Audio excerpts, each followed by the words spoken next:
Hi and welcome to another video, part of this series where we're building an e-commerce website with Django and React. If you'd like to follow along, just go to the GitHub repository. The link is in the description of this video. And once you've cloned or downloaded this, then we can get started.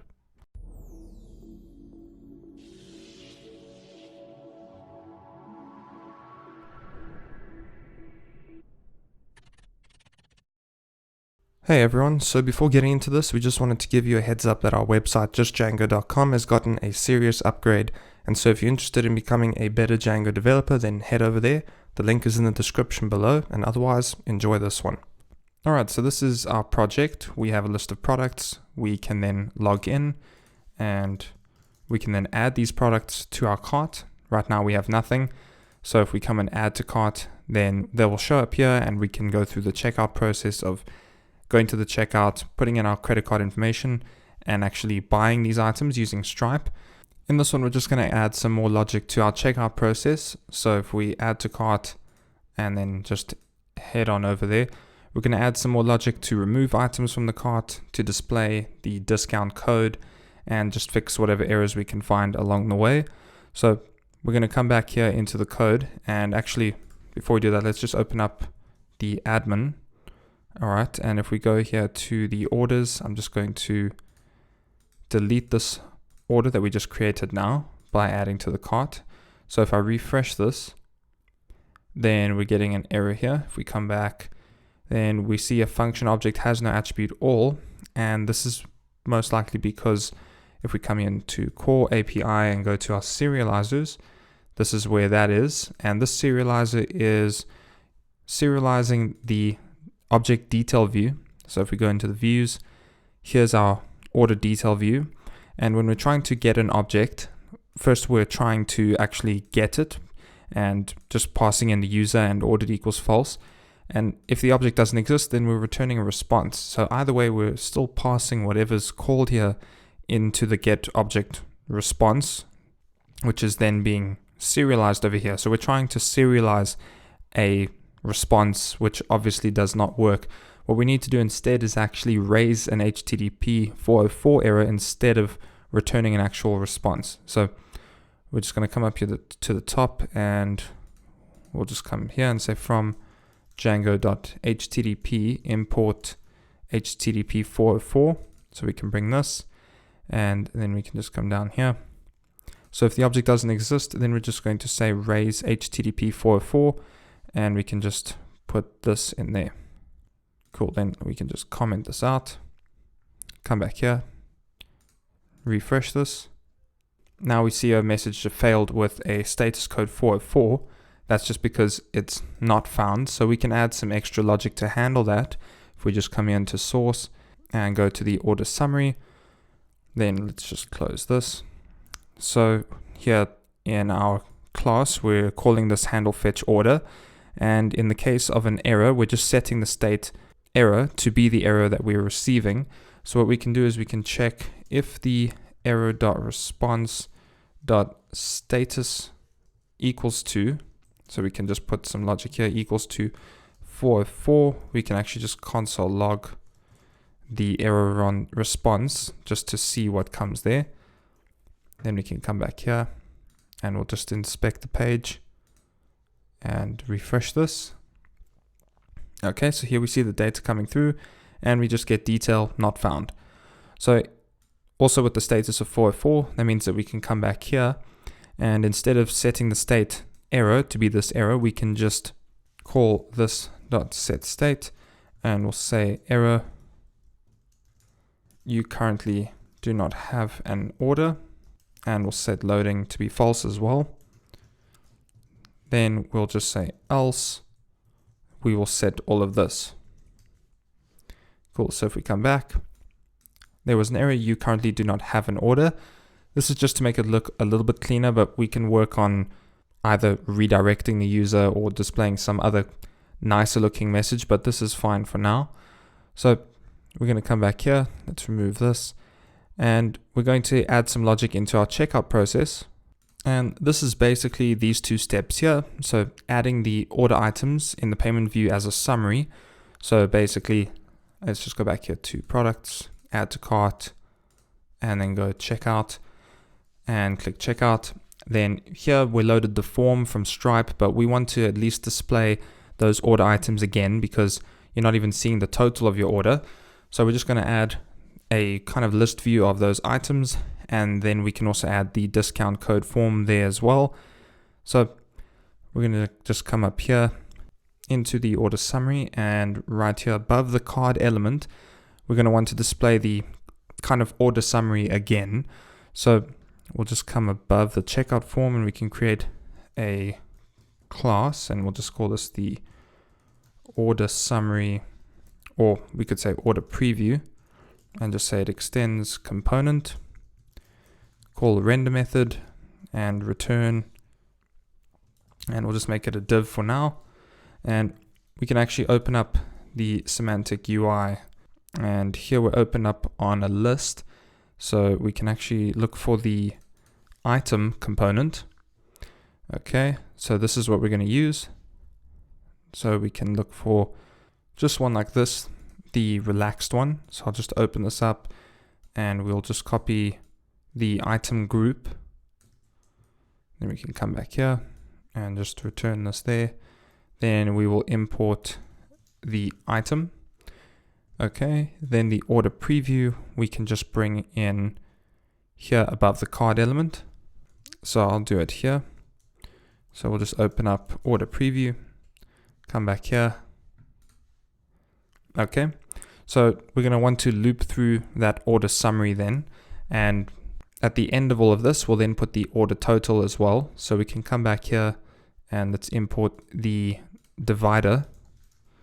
Then what we can do is after we display the order preview, we can just put a divider. Cool, then I'll change this to be a header component, which we can also import up top here. And we can come back and just close this off. Okay, so let's see what this looks like. Cool. So here in the order preview, then after this item group, we'll want to display the order preview. We can probably actually use an item divider. So if we just come over here, let's try item dot, and let's see. So we've got extra, we've got group. So we'll just add an item group, and I'll just put one item in here. Then inside this, we can just put item dot content, and here we can put item dot header, and in there we can put the order total, and we'll just leave it as X amount of dollars. That means that we need to wrap all of this in a React fragment or any other component. So we'll just cut that out and paste that there. Cool. So if we come back here, cool. So there's our order total that will show up over there. And now we just need to fetch that data, which is the exact same call that's being made in the order summary. So if we come here, we've got handle fetch order. So we can just copy this and we'll add it as a method in the order preview. Then we can also do the same thing as component did mount in this component. So we will fetch the order, and that means that we need to store it in the state. So we can copy all of this. Now we have that in the state as well. So we'll probably need a loader as well. So I'll just add loader, and let's see what loader we're using in the order summary. So we're using this one. So we'll just copy that and make sure that we're getting those variables from the state here in the render method. So that's going to be the data, error, and loading. Then we can put here loading, and we'll do the exact same thing for error. So we'll just copy this, and if we just take a look here, complete your order, that's fine, we can keep that there. Then the data will come inside the item groups. We'll say data, and if there is data, then we'll render out all of this, and that means that we need to wrap all of this again in a React fragment. So let's do that and complete that there.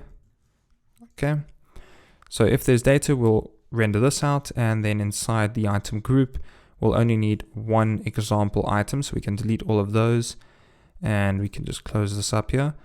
So instead of the source, this is going to be the item image. So if we come here, we can actually get most of this over here, except for the image itself, but we can actually access it the same way. So I'll just copy that render there, and inside the React fragment, then, or actually rather inside the item group, because we're going to be creating these items, then we can cut that out. And instead of rendering out a table row, we're going to render out an item. So I'm going to comment out the table row. We can come back here. Let's see, source. Okay, so I'm just going to comment that. And now we just need to import all of those. So we'll just come up here. And that's the image, the dimmer, and also the segment. And then we need the order summary URL. Cool. So that should be everything there. Okay. So let's just see, each child must be unique, and that's fine. So we'll just add a key here. So inside that item, the key is just going to be I for now. And let's actually render out the order item. So we'll just say console.log order item. Then we can see what that actually has. Okay, so we have ID, final price, item object, and we have image. So from here, we're going to want to get the title. So we'll render out the title there. We're going to want to render out the quantity of it. So we'll say 1 times the title. And we won't display the item price again, although we could just add it at the end here, tab to the right. Then we'll just add the item final price here on the right hand side, and that should be good for now. Then we'll worry about the actual image in a second. So 12 years a slave, this we can get rid of there. That's going to be order item dot title. Then we can come in front of that and say times. So we'll say order item dot quantity, and this is most likely dot item object there for the title. So like this, and we can get rid of that. So if we come back, there's 1 times the actual item title. And if we look here, so these ones that have something floated basically to the right, and we can just get rid of that, and we'll look at this one. Then here they have the item extra, and the item extra for this one is a button that's floated to the right. So we'll just do that. We'll copy that item extra, and then we can come here, paste it there, and just make sure it's actually inside the item content. So we'll paste it there. So if we see what this looks like, then we need icon and label. So we'll just import those two, icon and label.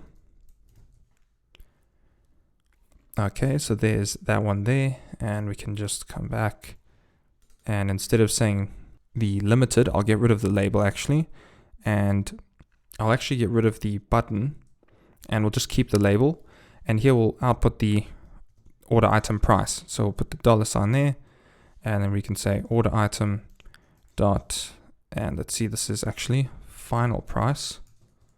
Let's just make sure here, and yeah. Cool, so that we can save that, come back here, get rid of that icon, and okay, there it is. There's the 150. Then we can also come back here, and I'm just going to console.log the response.data here so we can see the order total. Okay, so order.total or data.total. So if we come back here, just scroll down, order total, that's going to be data.total. Like this.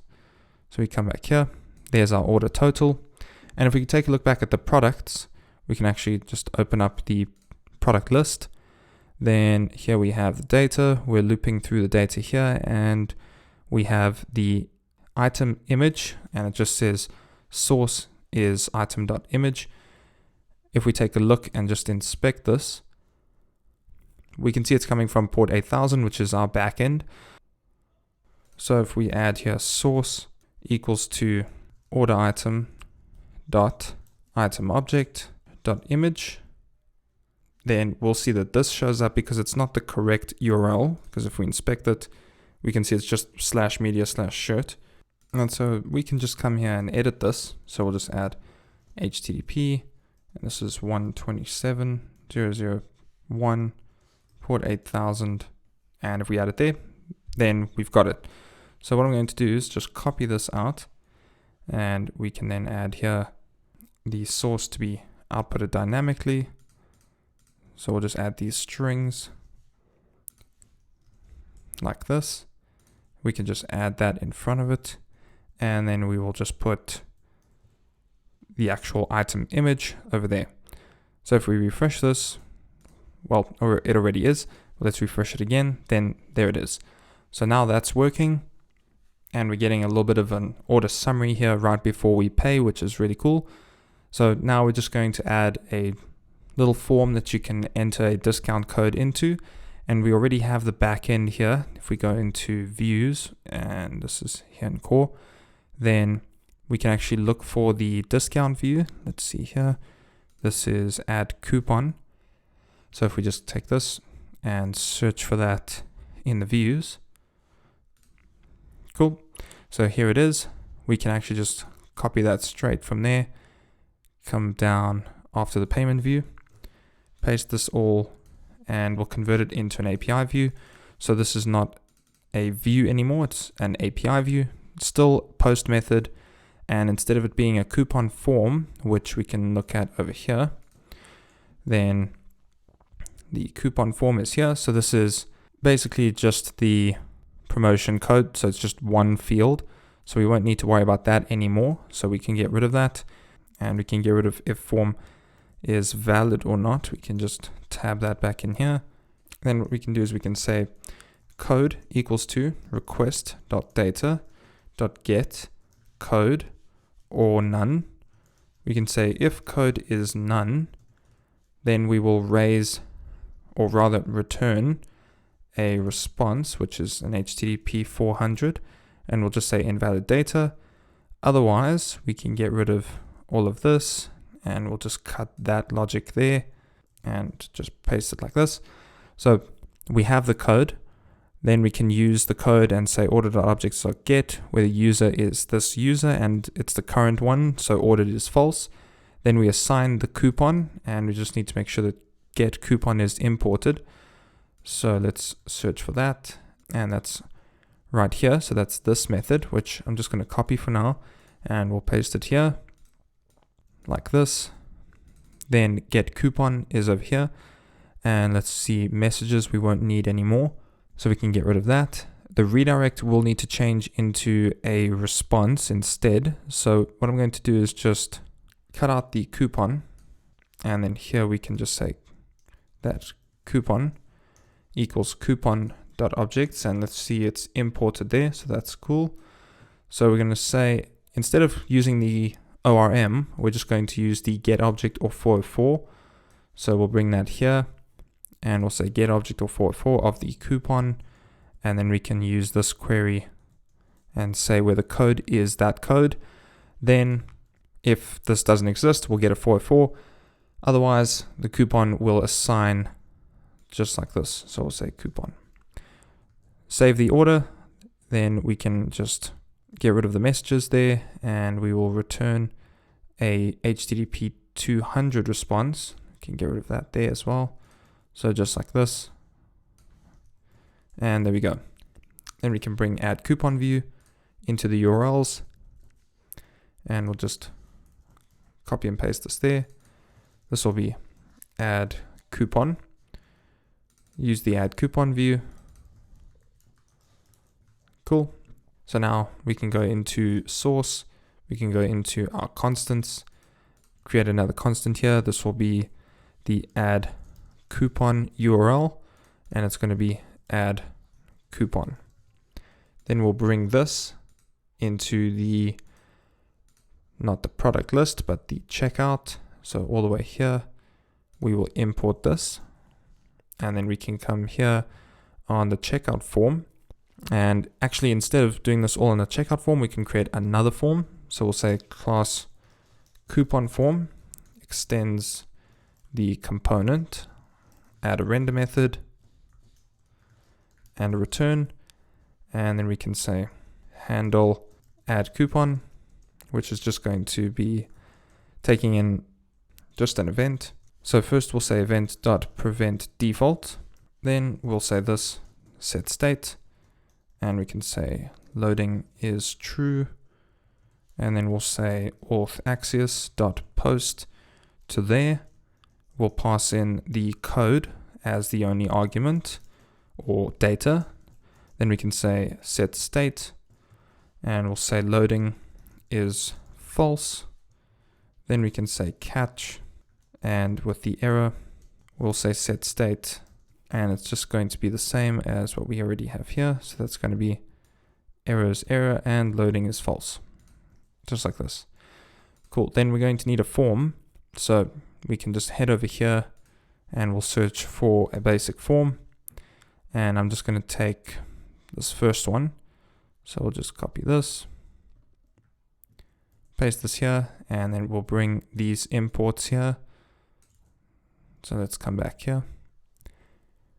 So that's the checkbox and that's the form. Okay. And just move this around like that. Cool. So now if we come back here, here's our form, and we only need those two fields there. So we'll cut those out. This label will be the coupon code, and placeholder will be, let's say, enter a coupon. And then here we can say on submit equals this dot handle add coupon. And cool. Then we can add some state here as well, which will be the exact same thing as this state. So we can just copy that, add that there, and then we will add all of those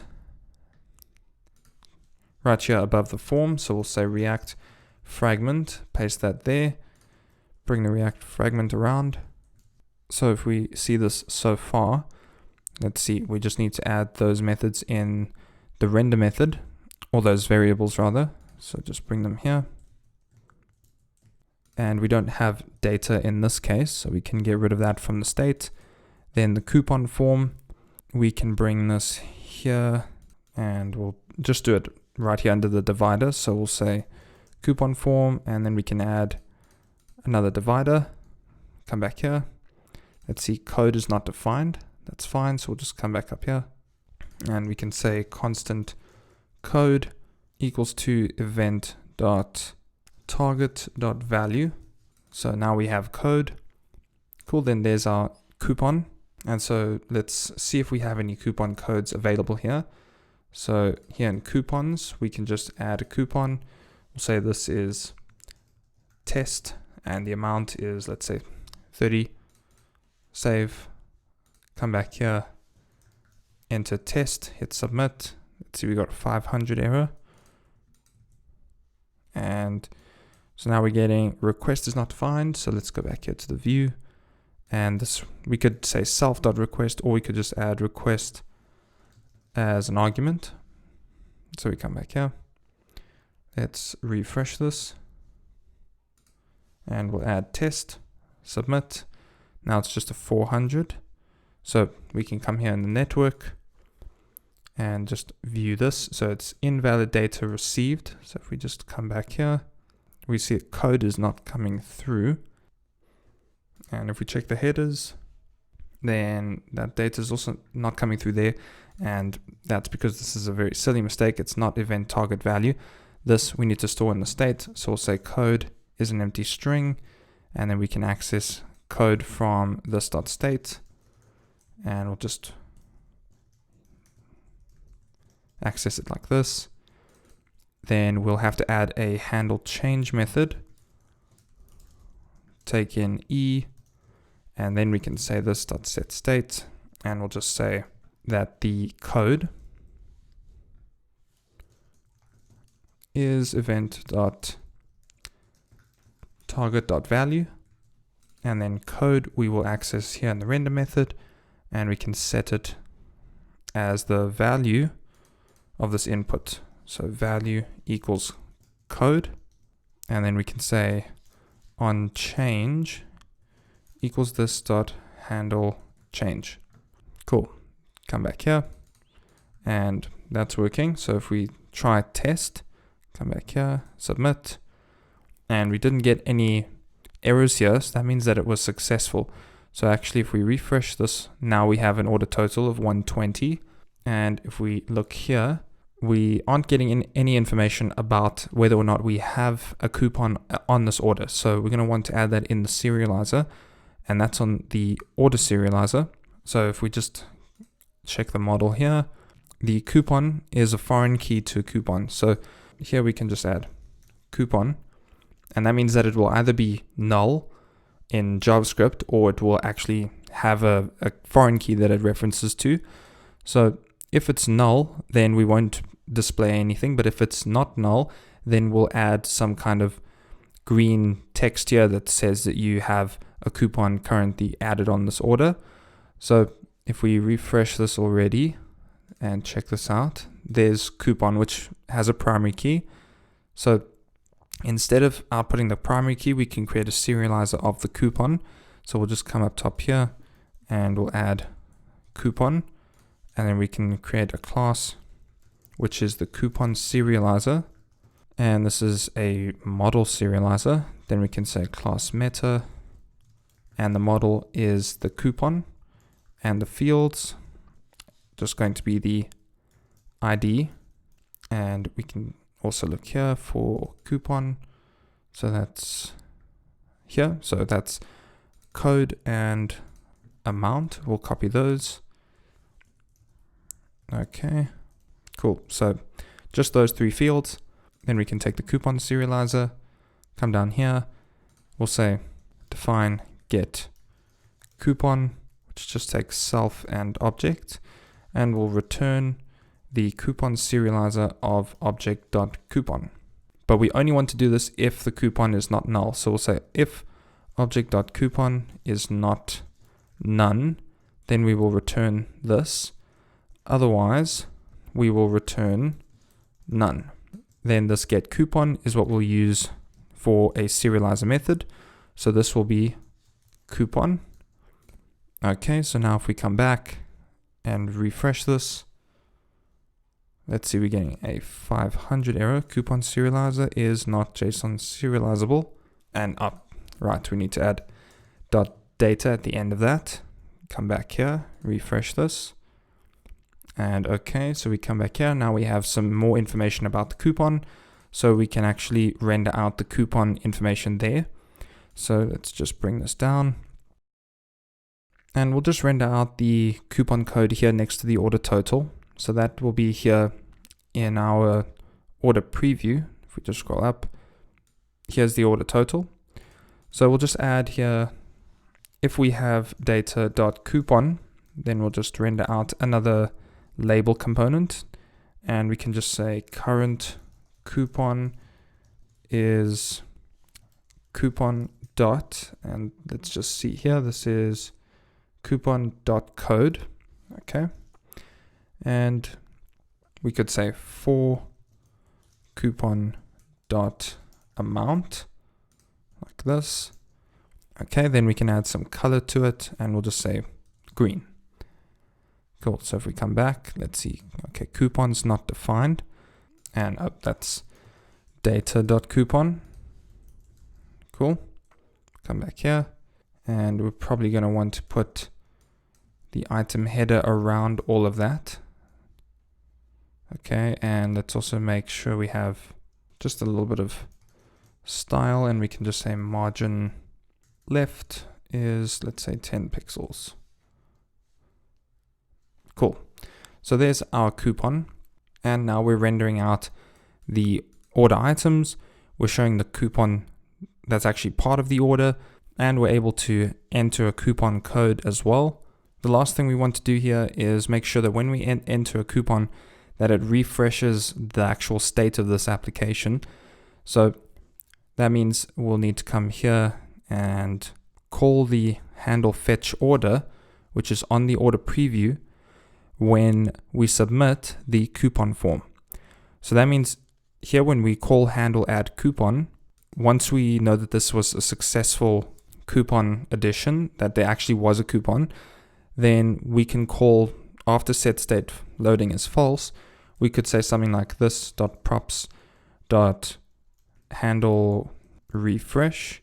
Then this is what we could pass into the coupon form. So if we just find it down here, coupon form can have handle fresh, which will just be this dot handle refresh, and we'll make it an anonymous function. So then this dot handle refresh we can handle right here, and either what we could do is pass a property into our order preview component, and then every time the property changes, then we force a refresh in that component. Well, due to the property being different, it will re-render. Or we can just move most of the methods onto this main class and then focus on converting the rest of these into stateless components. So we could basically take handle add coupon, paste it here, call this dot handle refresh afterwards, and then handle add coupon will be called here. So this dot props dot handle add coupon, and then we can leave that like it is for now. Then on this component, we have handle fetch order, which we can cut out as well. And actually, we could cut out all of this here. Then we can bring this down on here as well. We can add data in here. So data initially null. We have error and loading already. And basically this means that our error and loading for both of these we can remove. So we can cut those out. We can get rid of those there. Get rid of them from there. And then we can check this component as well. So data is then something we'll need to get from the props, not from the state. So we can remove those. We can remove loading and error. We can get rid of them from here, get rid of them from there. And we can just make sure that this comes from this dot props. Then data we will pass through here in the order preview. So data equals to data, which we will access from the state there.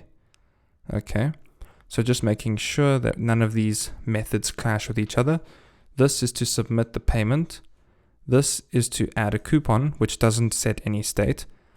This is to handle fetch an order. So that will set data, which is to fetch the actual order. And we do that when the component is mounted. And then this is currently only using state to hold the code, but we could convert that into using React hooks. Then we can just come up here and we've got data coming from the props. So we can actually get rid of the render method there, and we can convert this into a constant. So basically just either a function or an arrow function, anonymous function like this. And I'm just going to grab the error and loading from here again, and we'll add those in over here. So we can actually get rid of both of those. So we have one error, one loader, and if we check this, cannot read props of undefined. Okay, that's fine. That's something here we just need to pass in. So we just pass in props, get rid of this. There we go. Cool. So that's all rendering out. Now, again, we want it to be that when we hit submit, it updates the entire component. So basically, that means if we come down here, when we call handle add coupon, we want to refresh the actual order, which is this method here, handle fetch order. So we just call that here, handle fetch order. And now when we add a coupon, it will refresh the order. So if we come back here and we go into the order, go to the unordered one and just get rid of the coupon, hit save. If we refresh this, we don't have any coupon. So if we add test and hit submit, then let's see, it's not submitting. So let's come back up here to the coupon form, and handle add coupon is probably not being passed into the coupon form. Yep. So let's just add it there. Okay. Refresh this, add test, submit. Let's see, I cannot read property prevent default of undefined. And that's because we need to pass the event into that since we are submitting the form. So now if we hit test again, we're getting a bad request. Let's come here to the network, add coupon, and okay, invalid data received. And if we check here on the handle add coupon, we can actually just add a method here. We'll call it handle submit, and we can actually just let it take in the event, and then here we'll call it, so we'll say this.props.handle add coupon, add the event, and I'll also say constant code equals this.state, and we'll pass the code in there. And then here we can say this dot handle submit. Cool. So now we'll call the handle add coupon, which takes in the event and the code. So if we come all the way back down here to handle add coupon, this will take in event and it will take in coupon, which is this code. Cool. Then it's not going to come from the state here, so we can get rid of it from there. And then because we have two parameters here, we need to make sure that we pass that in here. So just make sure we've got them everywhere we need it to be. Okay, let's try add test, submit, and it refreshes it. Current coupon test for $30. Cool. So that's now working, and we can actually just come back up here, and after we do that, we can say this dot set state code as an empty string, so that it makes sure that this form is basically reset. Cool. So with that, we now have the coupon form working. We have the order summary looking a lot better, which is actually the payment form or checkout form. And so if you've enjoyed this video, leave a comment down below and let us know what you thought. Otherwise, thanks for watching. Don't forget to subscribe, and we'll see you in the next one.